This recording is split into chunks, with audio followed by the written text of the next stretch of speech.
పాండవుల్లో పెద్ద ఎవరు? Second, third, fourth, 5.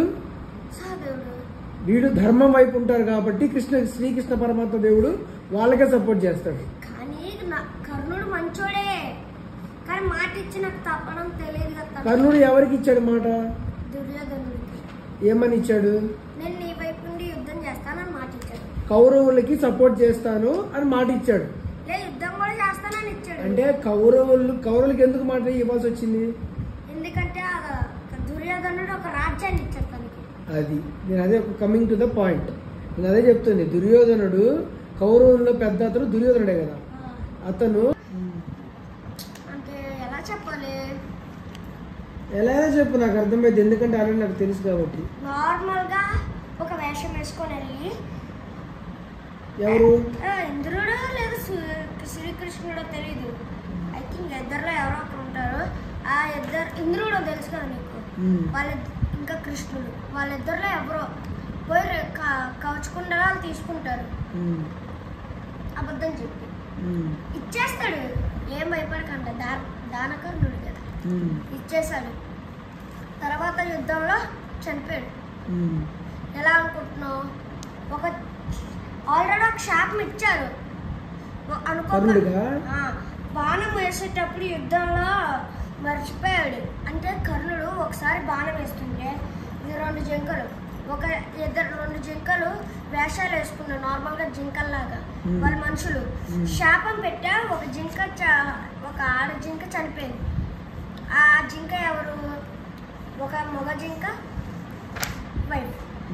అప్పుడు ఆ మగ జింక బాధపడి శాపం ఇస్తుంది, నువ్వు యుద్ధం చేసేటప్పుడు చక్రంని బురదలో ములిగి నువ్వు అది తొయ్యడానికి ఎప్పుడైతే చూస్తావో అప్పుడు నువ్వు చనిపోతావు అని చెప్పాడు. మళ్ళా ఇంకోటి పరశురాముడు ఇచ్చిన శాపం, నువ్వు యుద్ధం చేసేటప్పుడు నువ్వు కొన్ని విద్యలు మర్చిపోతావు అని చెప్పాడు. అందులో బ్రహ్మాస్త్రం కూడా మర్చిపోయాడు కర్ణుడా. ఇంకేం చెప్తే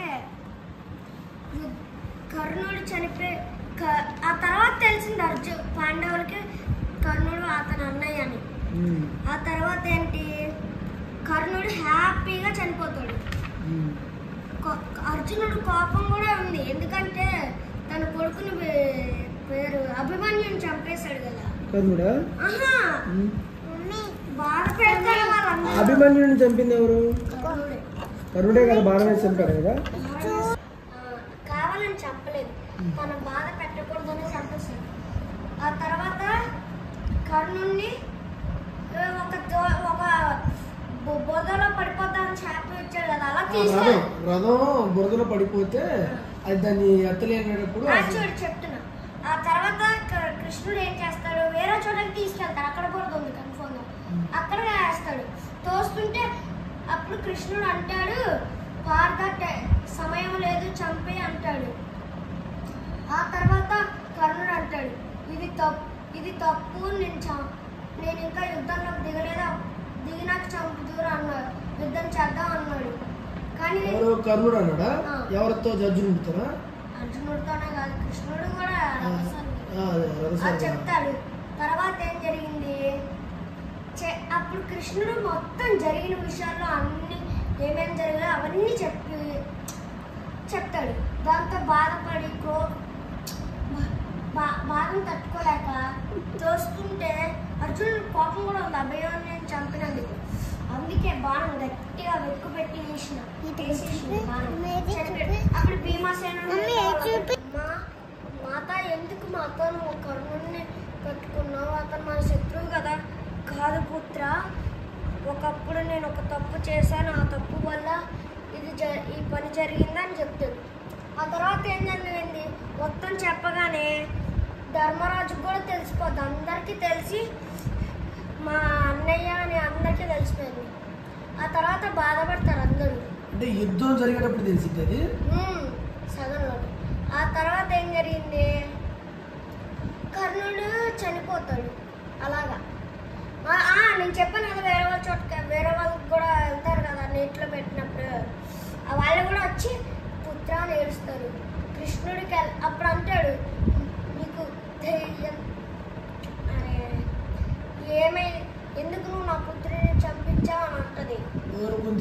కృష్ణుడా?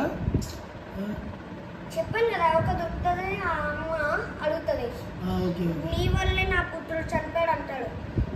మాత కృష్ణుడిలాగే కృష్ణుడికి కూడా 2 అమ్మలు ఉన్నారు మరి నాకు ఉండకూడదా అని అన్నాడు. బాధతో ఏడుస్తారు. ఆ తర్వాత తనని చనిపోయాడు కదా, ఆ తర్వాత తనని మంటలో వేసేస్తాడు. ఆ తర్వాత ఏం జరిగింది, దుర్యోధనుడు అందరిలో చచ్చిపోయాడు. లాస్ట్కి దుర్యోధనుడిని భీమసేనుడు చంపేస్తాడు. భీమసేనుడు ఎవరు? మూడో పుత్రుడు సార్, ధర్మరాజు తమ్ముడు. తెలుసు, కర్ణుడు తమ్ముడు.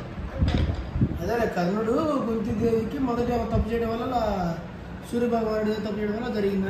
అంతకు ముందు కూడా 1000 కౌచుకుండాలతో పుట్టాడంట. అప్పుడు కూడా కృష్ణుడే అందులో 999 కౌచుకుండాలని.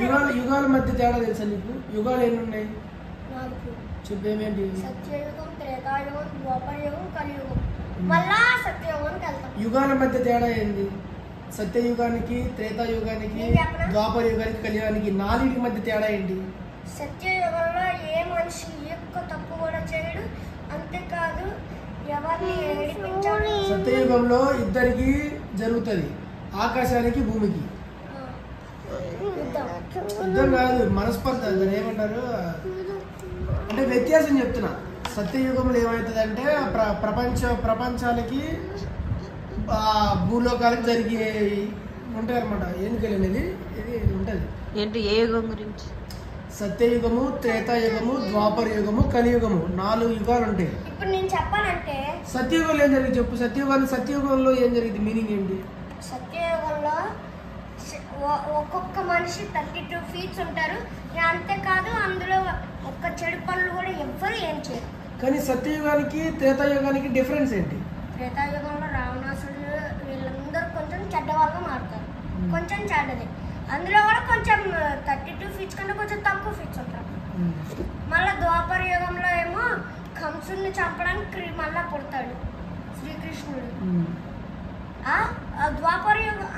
త్రేతాయుగంలో హనుమంతుడు ఎవరం పుట్టినావు, శివుడి హంస పుడతాడు.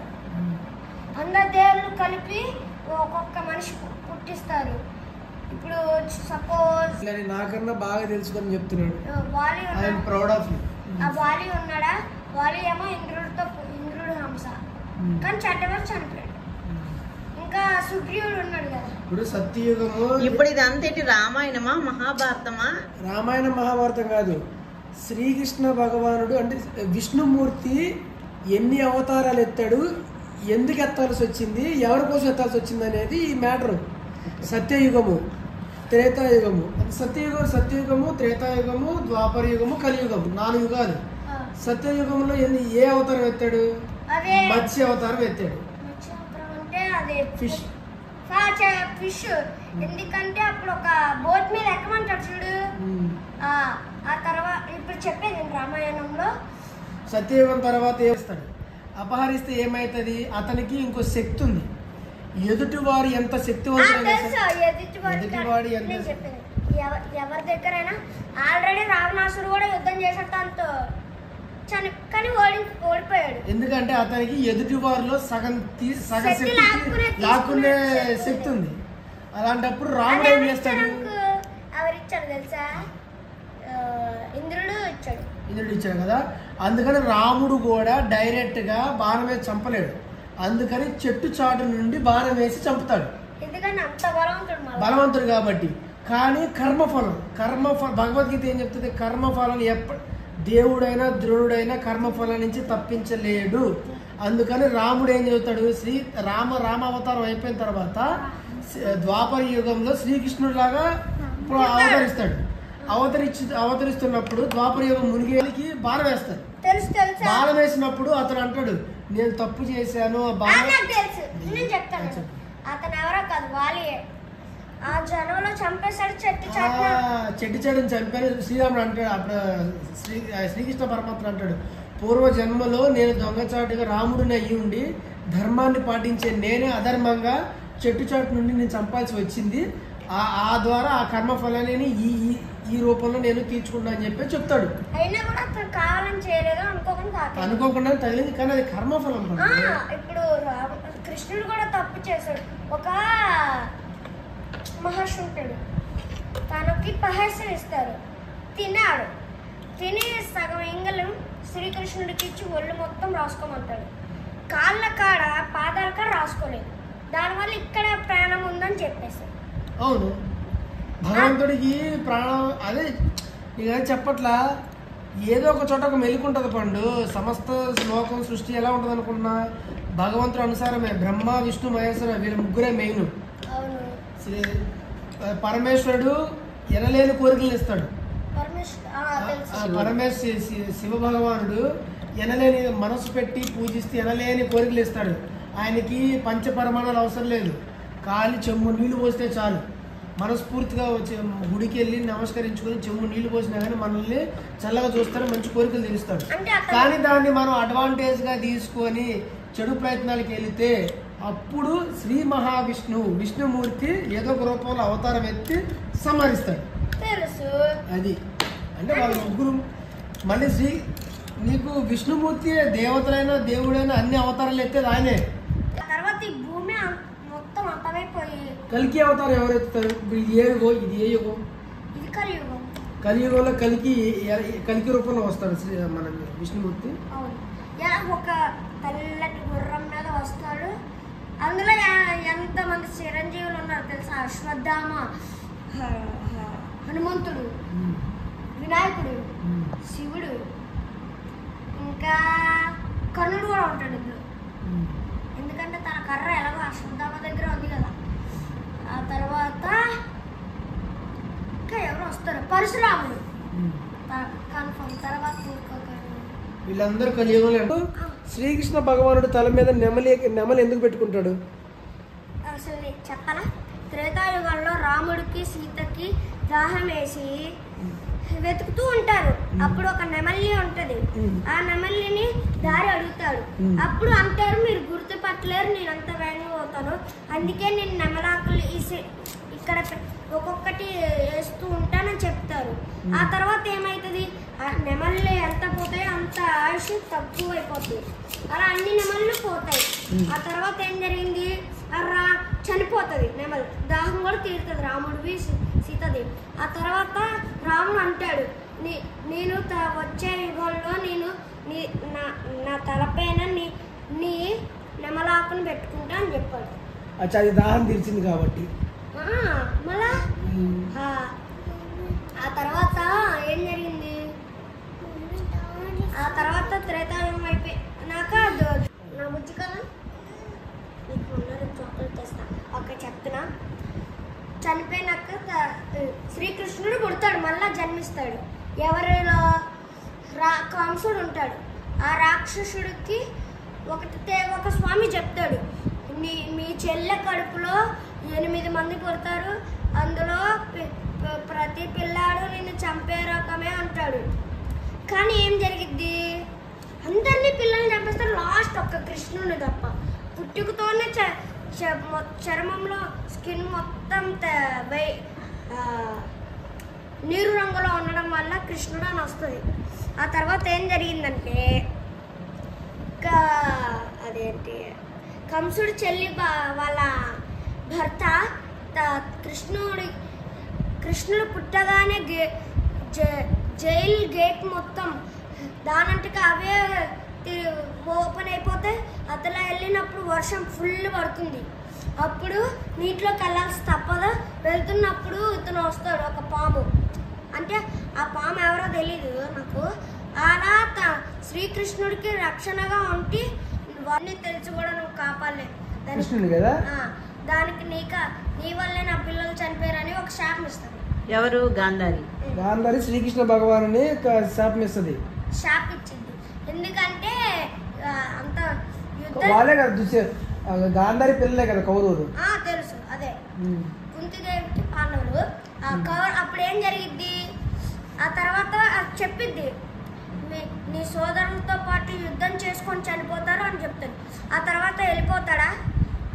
పాయసం ఇస్తారు, చనిపోతాడు. ఆ తర్వాత ద్వాపర యుగంలో మొత్తము ప్రపంచం మొత్తం నీళ్ళతో మునిగిపోయింది. ఇప్పుడు ఎక్కడుందో ఎవ్వరికి తెలియదు. ఏంటిది? నీటి భాగాల్లో ఉంది తెలుసా? ఏంటిది చెప్పనా?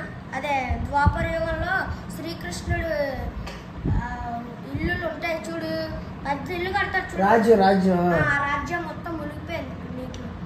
ఇప్పుడు అప్పటి కాలంలో వేరు, ఇప్పుడు కాలంలో వేరు. ఇప్పటికీ ఉంది తెలుసా? ఉంది, వీడియోలో కూడా చూసాం కదా, ఉంది. ద్వాపర యుగము లైవ్ ఉంది పండు, నీళ్ళలో ఉంది. నాకు తెలుసు.